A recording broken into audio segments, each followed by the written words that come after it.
Salut tout le monde, j'espère que vous allez bien. Aujourd'hui je vais vous proposer quelque chose de complètement nouveau, j'espère que ça va vous intéresser.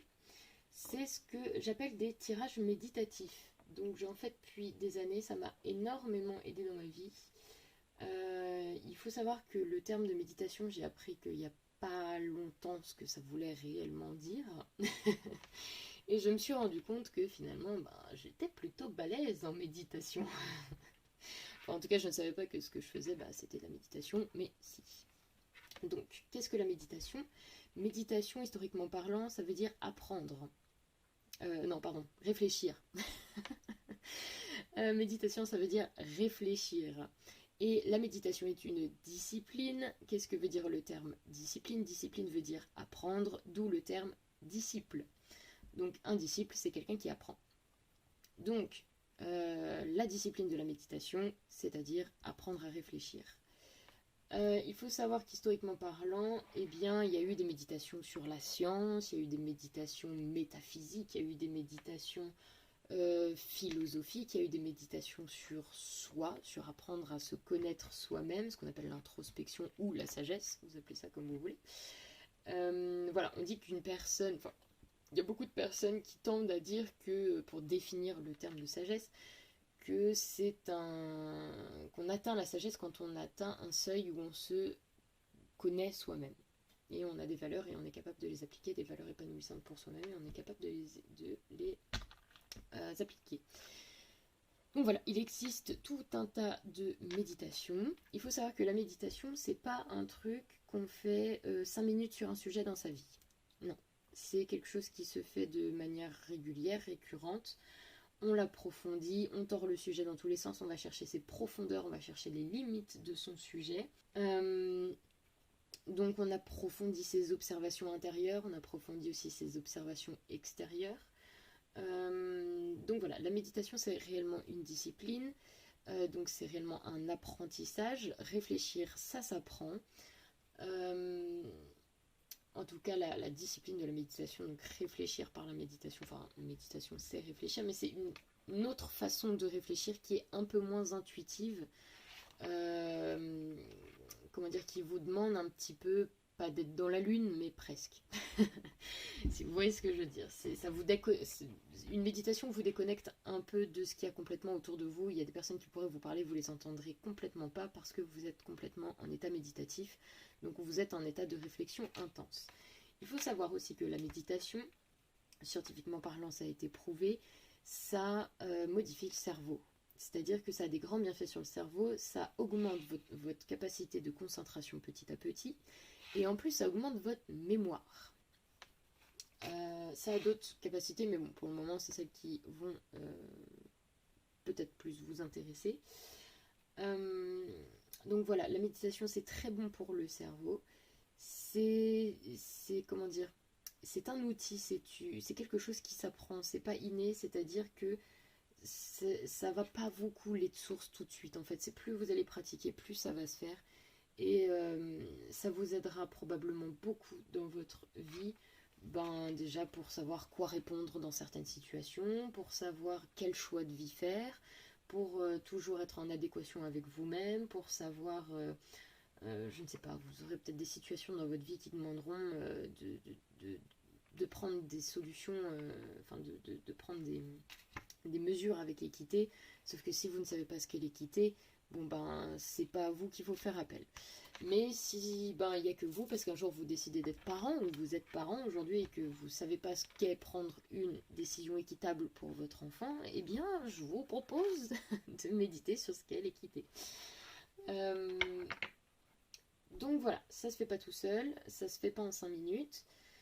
Et je vous propose aussi de mettre en commentaire les fruits un petit peu de vos réflexions, si ça vous intéresse, de le partager. Si ça vous intéresse aussi, alors clairement je ne dirai pas mes ressentis par rapport à ces méditations-là dans cette vidéo. En revanche, si vous êtes beaucoup à me le demander, je pourrais vous faire un peu une synthèse de chaque carte, de ce que moi j'en ai déjà pensé en méditation, parce qu'il y a de fortes chances que j'ai déjà médité sur ces questions-là. Donc si ça vous intéresse, je pourrais en faire une vidéo, mais si ça vous intéresse pas, je le ferai pas. Voilà, en tout cas, ce truc-là, il est proposé vraiment pour vous aider et vous faire découvrir ce qu'est la méditation. Donc on commence tranquille avec des sujets qui sont... Je vais essayer de prendre des sujets quand même assez tranquilles pour commencer. Voilà. Bon, je vous fais des bisous. Ah oui. Donc il y aura... Donc je vous fais 10 choix. Donc 10 choix, c'est-à-dire 10 cartes. Donc un choix, une carte. Je vous lis le petit passage qui va avec, sachant que j'ai pris les chemins de Qumran. Je vous lis le passage qui va avec et je passe au choix suivant. Je vous laisse méditer sur votre passage. Si vous êtes là et que vous avez entendu une des cartes, c'est probablement qu'il y a un de votre guide qui essaie de vous faire comprendre que vous avez besoin d'essayer de réfléchir seul à un sujet et d'être capable de trouver la solution tout seul. Voilà. Bon, bah, je vous dis à tout de suite. Vous choisissez tout seul, comme des grands, un chiffre entre 1 et 10. Et vous allez dans la description et vous cliquez sur votre timeline. Je vous dis à tout de suite. Choix numéro 1. Coucou. Je bats les cartes. Et je te lis ça.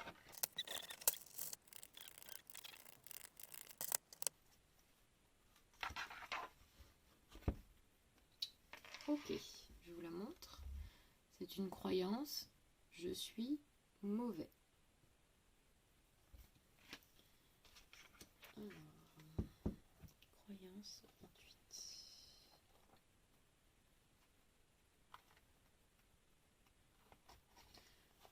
Je suis mauvais.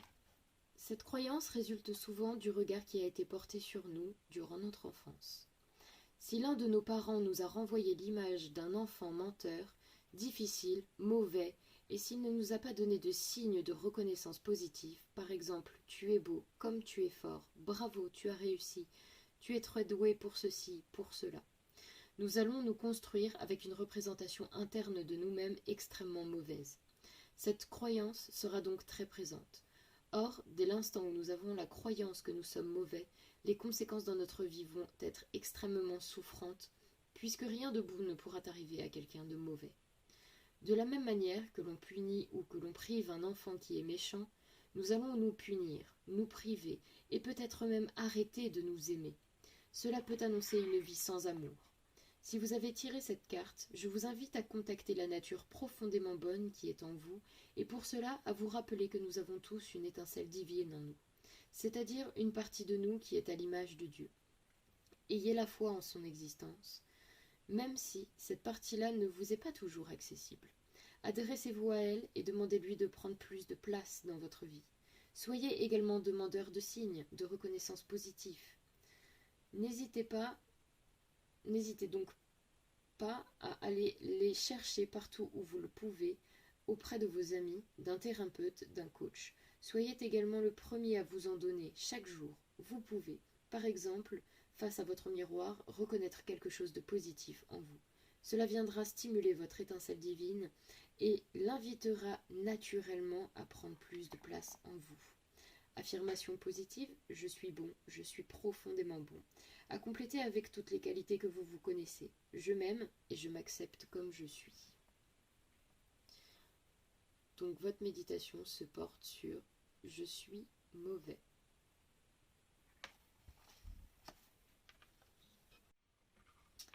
Coucou, pour ceux qui ont choisi le tas numéro 2, je vous tire tout de suite une carte.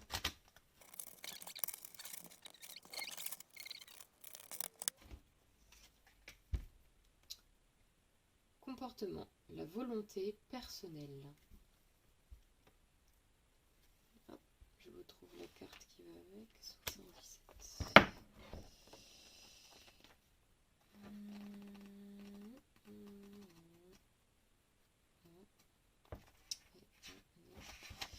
Là. La volonté personnelle. Rappelons l'hypothèse selon laquelle nous sommes tous porteurs d'un projet, d'un rêve profond qui serait construit au moment de notre conception. À partir de ce moment-là, et tout au long de notre vie, chaque fois que nous émettons une intention dans l'univers qui va dans le sens de ce rêve profond, L'énergie universelle nous soutient, solidaire, et nous aide dans la réalisation de cette intention.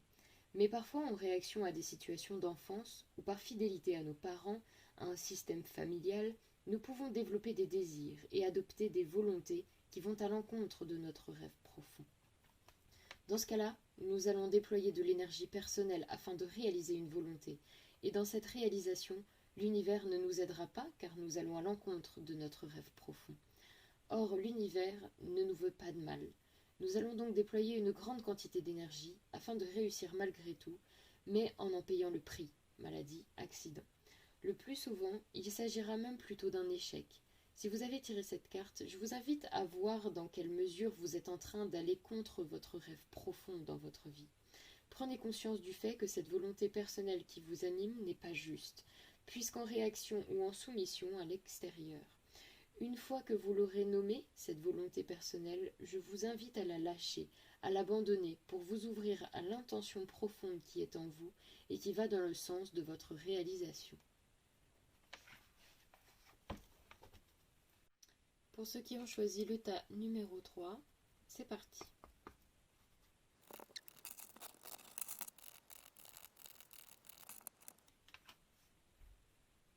Ok. Croyance. Je suis Dieu, je suis tout puissant. 35. Je voulais la carte.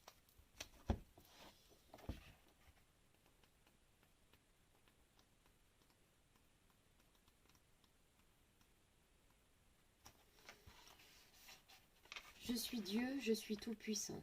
Cette croyance peut paraître surprenante, car si l'on se demande consciemment si l'on est Dieu, la majorité d'entre nous répondra non. Vous pouvez très bien tirer cette carte alors que vous vous percevez comme quelqu'un d'humble, qui croit en Dieu et qui sait le reconnaître. Mais lorsque cette carte apparaît dans votre tirage, c'est qu'il y a une partie de vous qui est dans cette croyance qui pour plusieurs raisons s'est identifiée à cette force toute puissante. Cette croyance peut être profondément enracinée au niveau de votre âme. En effet, si votre âme a eu un chemin difficile et solitaire, et qu'elle ne s'est pas reliée à Dieu depuis longtemps, elle pourra avoir tendance à se croire seule. Et dès l'instant où l'on se sent seul et non relié à une force supérieure, nous devenons cette force. Et par voie de conséquence, nous nous identifions à toute énergie supérieure. En général, seule une partie de nous est dans cela. Mais elle est suffisamment forte pour provoquer d'importantes conséquences dans notre vie. En effet, cette croyance va avoir tendance à nous isoler, car si nous nous croyons tout-puissants, nous n'avons besoin de personne, ni de Dieu, ni de l'univers, ni des autres. Dans ce cas, la prière ne fonctionnera pas, parce que chaque fois que vous émettrez une prière dans l'univers, cette partie de votre être ne le fera pas, puisqu'elle ne reconnaîtra pas la force supérieure à laquelle vous vous adressez. Cela est très subtil, souvent extrêmement inconscient, mais très fréquent chez nous tous. Mais cette croyance peut aussi être consciente. Dans le cas où vous avez du mal à vous représenter comme faisant partie d'un grand tout, et où vous n'avez pas encore fait l'expérience de vous relier à quelque chose qui vous dépasse, or il est des choses que nous ne pouvons pas maîtriser, que nous ne pouvons pas comprendre, qui nous dépassent. Se reconnaître en tant qu'être humain, c'est bien évidemment reconnaître son étincelle divine, mais aussi ses limites. Si vous avez tiré cette carte, je vous invite à vous poser la question de savoir comment vous vivez votre reliance aux autres, à l'univers et à Dieu. Acceptez de vous aligner avec ce grand tout dont vous faites partie et mettez-vous en résonance avec lui. Méditation très délicate.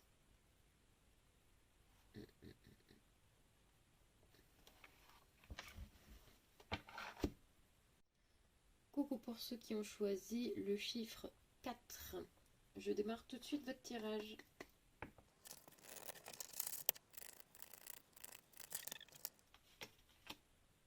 La matière est mauvaise. Okay. La matière est mauvaise. Donc c'est la 56. Barbillon. 56, 56. On est à combien? 66. La matière est mauvaise.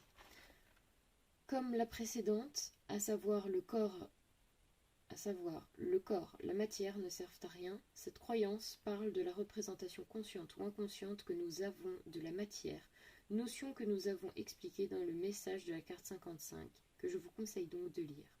Dans le cas de cette croyance, on a affaire à une représentation particulièrement négative de la matière, puisque celle-ci est diabolisée. On lui donnera alors, à tort bien sûr, un pouvoir maléfique, noir, négatif. Cette façon de voir la dimension matérielle des choses aura des conséquences dramatiques. Pauvreté matérielle, situation de précarité, d'instabilité professionnelle. Puisque nous sommes des êtres humains, que nous avons une dimension terrestre, nous ne pouvons vivre pleinement si nous nions cette partie de nous. Le plaisir dans le corps, dans la matière, font de nous des êtres joyeux et pleins de vie. Nous sommes aussi sur Terre pour expérimenter cela, et nous avons des besoins qui demandent à être satisfaits. Si vous avez tiré cette carte, je vous invite à vous poser les questions suivantes. Quelle est votre représentation de la matière et du corps? Quelle place avez-vous envie de leur laisser? Je vous propose ensuite de vous réconcilier avec cette dimension-là, de vous-même, afin que votre vie puisse trouver un équilibre matériel. Coucou, pour ceux qui ont choisi le chiffre 5, c'est parti, je vous fais tout de suite votre tirage. D'accord, ok. Je n'en prends qu'une du coup, donc hop, ça fait celle-ci. Alors, un lien avec ma souffrance. C'est la carte 85. Je vous la lis tout de suite. 85. Ok. Un lien avec ma souffrance. Lorsque la souffrance est omniprésente dans notre vie, nous pouvons développer des croyances fortes, telles que cette souffrance est salvatrice. Elle va nous éveiller. Il n'y a pas de bonheur sans souffrance, etc. Si nous restons bloqués dans un tel schéma, nous allons devenir dépendants de notre souffrance. Un lien toxique se mettra donc en place entre nous et cette notion de souffrance, ce qui nous empêchera de goûter au bonheur. Si vous avez tiré cette carte, je vous invite à observer votre relation à la souffrance avec lucidité. Quelle est-elle? Y a-t-il une dépendance? N'êtes-vous pas prisonnier de croyances qui vous font croire que la souffrance est tout de même nécessaire? Prenez conscience de cela et pardonnez-vous. Demandez-vous ensuite ce que l'univers veut vraiment. Si on laissait faire la vie, si vous la laissiez circuler librement en vous, quelle serait alors la place de la souffrance? Connectez-vous à la profonde bienveillance de la vie qui, par nature, ne vous veut pas dans la souffrance, mais dans la paix, l'amour et la joie. Si vous vous sentez prêt à entrer dans une vie où la souffrance tient une toute autre place, vous pouvez symboliquement visualiser que vous coupez ce lien avec elle. Coucou à ceux qui ont choisi le chiffre 6. Je passe tout de suite à votre tirage.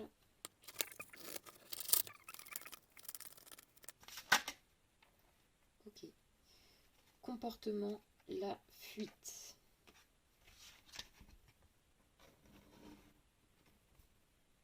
Je vous lis tout de suite ce que ça dit. 73.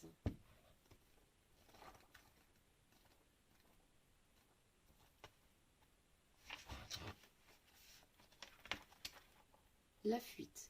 Lorsqu'il y a une situation ou une réalité face à laquelle nous nous sentons soit impuissants, soit dépassés, soit submergés par nos émotions, l'une des stratégies qui consiste à ne pas rester dans l'impuissance, c'est la fuite. Ce comportement est très instinctif dans les situations dangereuses. La plupart des animaux vont fuir. Cela est même physiologiquement programmé. Pour nous autres êtres humains, s'il existe bien entendu des situations très pragmatiques dans lesquelles il nous faut fuir, ce n'est la plupart du temps pas dans ces cas d'urgence que nous nous trouvons. Or, il n'y a pas de danger avéré lorsqu'un événement arrive dans notre vie. L'attitude la plus juste est d'essayer de comprendre en quoi il est porteur d'un message de guérison pour vous-même. La fuite, quant à elle, nous empêche de bénéficier de l'énergie qui est apportée par l'événement ou la réalité qui nous fait fuir. Si vous avez tiré cette carte, je vous invite à identifier ce que vous fuyez, un lien bien sûr avec l'intention que vous avez posée, et à voir comment vous pourriez agir différemment afin d'éviter que cette situation face à laquelle vous vous sentez impuissant ne se reproduise dans quelque temps. La fuite ne résoudra en effet pas le problème qu'il aura déclenché. Coucou à ceux qui ont choisi le chiffre 7. Je passe tout de suite à votre tirage.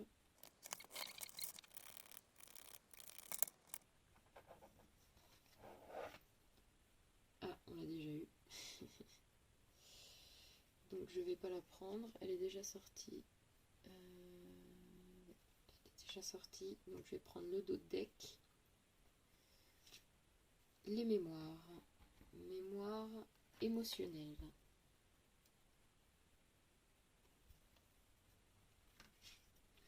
Donc c'est la 87. Je vais vous lire la 87.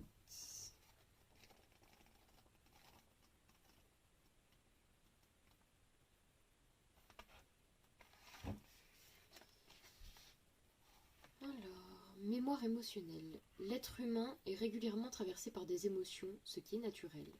S'il les accueille et les vit lorsqu'elles sont là, celles-ci disparaissent de la même manière qu'elles sont apparues, comme des vagues. Mais si à un moment donné, nous n'avons pas su accueillir une émotion parce que nous la pressentions trop violente, et parce que nous n'avons pas appris à le faire dans notre système familial, nous allons alors la bloquer, c'est-à-dire figer une partie de notre énergie pour ne pas nous laisser traverser par l'émotion en question. Cela créera une mémoire émotionnelle, étant faite pour être libérée. Celle-ci sera créatrice d'événements nous incitant à vivre l'émotion refoulée, la peur, la colère, etc. C'est ce système de mémoire que l'on trouve classiquement dans les thérapies où l'on va libérer ces émotions. L'idéal étant de les libérer avec une méthode douce et respectueuse dans un contexte de bienveillance pour que celles-ci puissent, cette fois-ci, être accueillies sereinement. Si vous avez tiré cette carte, c'est qu'il y a une ou plusieurs émotions qui sont restées bloquées en vous. Dites-lui qu'aujourd'hui, vous êtes prêt à l'accueillir et à la reconnaître, puis ouvrez-vous à elle. Vous pouvez à présent vous autoriser à la retraverser sans danger, car vous avez changé. Vous n'êtes plus la même personne, vous avez grandi. Traverser cette émotion sera donc sans aucun doute plus facile pour vous aujourd'hui que cela ne l'a été à l'époque. Coucou à ceux qui ont choisi le chiffre 8, je passe tout de suite à votre tirage.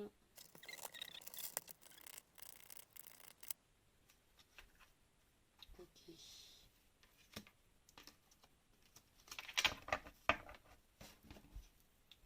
Croyance. Dieu est mauvais. Je vous lis le texte associé. 26.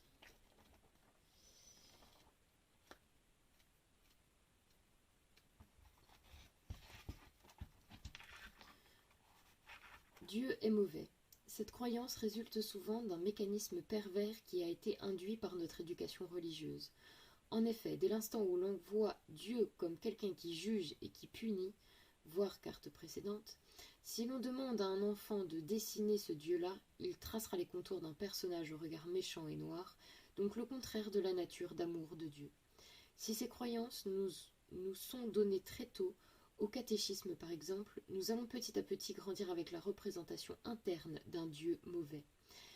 Mais, et là réside notre ambivalence, comme nous avons malgré tout besoin de nous relier à une force supérieure, ce que l'on appellera par exemple Dieu, nous allons le faire et ainsi donner du pouvoir à un être que l'on se représente comme néfaste. Ce système interne demeure pervers parce que chaque fois que vous ferez appel à l'énergie divine dans votre vie, vous ferez en fait appel dans votre inconscient à une énergie maléfique. Les conséquences peuvent alors être dramatiques et mener à une inversion complète. C'est-à-dire qu'à chaque fois que vous allez prier, vous obtiendrez l'inverse de ce que vous avez demandé.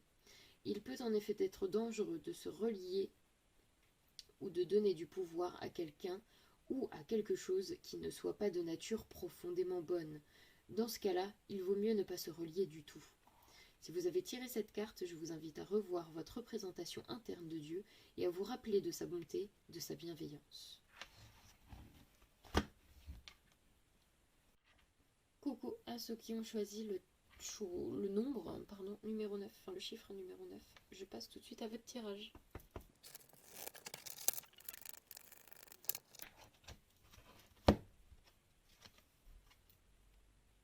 Comportement. Je fais des suppositions.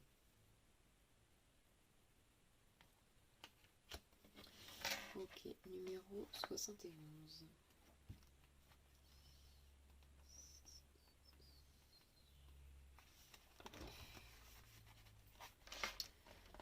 Je fais des suppositions. Ce comportement est très fréquent dans les situations de vie où nous nous sentons en insécurité dans nos relations à l'autre. Dans l'insécurité, l'être humain va avoir une réaction naturelle qui est d'essayer de contrôler, de maîtriser. Mais dans certaines situations, ce n'est pas possible. On ne peut notamment pas maîtriser ce que ressent l'autre. Dans cette situation qui nous insécurise, nous allons donc chercher à nous rassurer en imaginant, en supposant ce que ressent l'autre, en faisant des hypothèses sur les raisons pour lesquelles il a fait ou dit ceci ou cela. Comme il y a une infinité de raisons possibles, nous avons 99% de chances de nous tromper.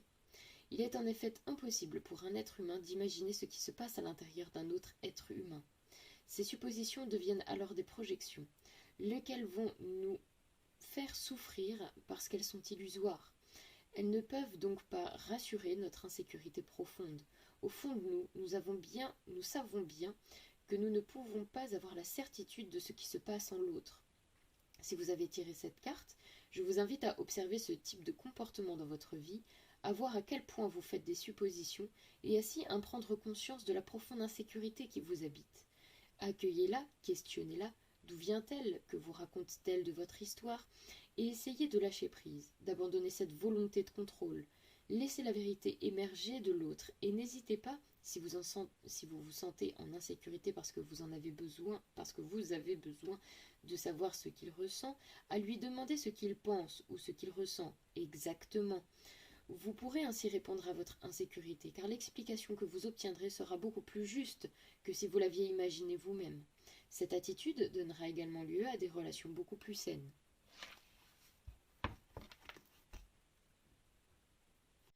Coucou pour ceux qui ont choisi le chiffre 10. Je passe tout de suite à votre tirage.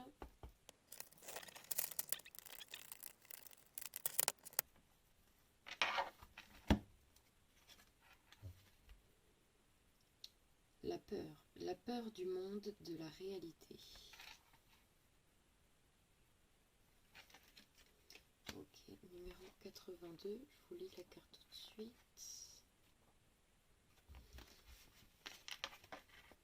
La peur du monde de la réalité. Si la vie est mouvement auquel nous pouvons nous abandonner, elle est aussi faite de responsabilités, c'est-à-dire qu'à chaque instant, nous avons des décisions à prendre, des actes à poser, qui nous invitent à assumer notre vie et à utiliser notre pouvoir créateur.